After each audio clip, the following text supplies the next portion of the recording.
Guys, চলো আজ সাবুর পোলাও বানানো যাক। চলো তাড়াতাড়ি বানিয়ে ফেলি।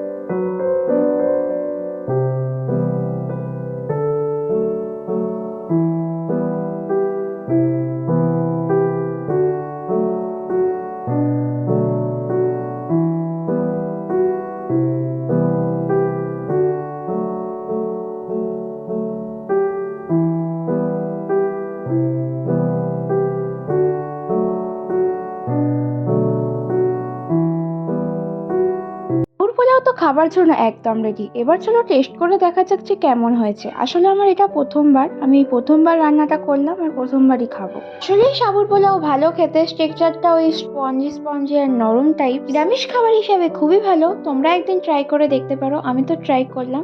বাই।